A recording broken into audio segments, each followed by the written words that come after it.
Hello friends मु नमिता मो channel को आपण मानक स्वागत करुच्ची। आज मु कांजी बनैबी चलन देखिए मुझे केमती बनाऊँगी।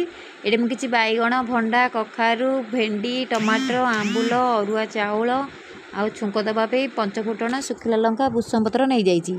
प्रथम चाउल को धोईकिना मु कुकर देदेली अल्प अरुआ चाउल ने बेसी नेबेनी। तापर मु परिबा को देदेली आंबुल लुण हलदी पानी देकिना मु भी चुली रे बसईदेवी। दुईटा सीटी देले से हो बेसी सीटी देवेनि परिया गुड़ा खोलिले ना भल लगे। आपण मैंने खाइछन ना मुझे तो कहीपरि आ जो मैंने खाई कमेंट करी कहतु जो मैंने न खाई बनईकी खाई कहतु केमी लगुच। यहाँ आम गंजाम पटे हुए आ ना हूँ कांजी। एवं मोर कांजी सीझी जाइए। मुझे छुंक देदेवी तेल भूषण पत्र पंचफुटण शुखिला लंका आपड़ ए चाहिए रसुण भी छुंक दे पारे। रसुण छुंक देले तो बासना आहरी बढ़िया आसो। देखो मोर केते सुंदर हो जाइए। मु रसुण कहीं देनी ना कार्तिक मास चली से आम पियाज रसुण खाऊनु।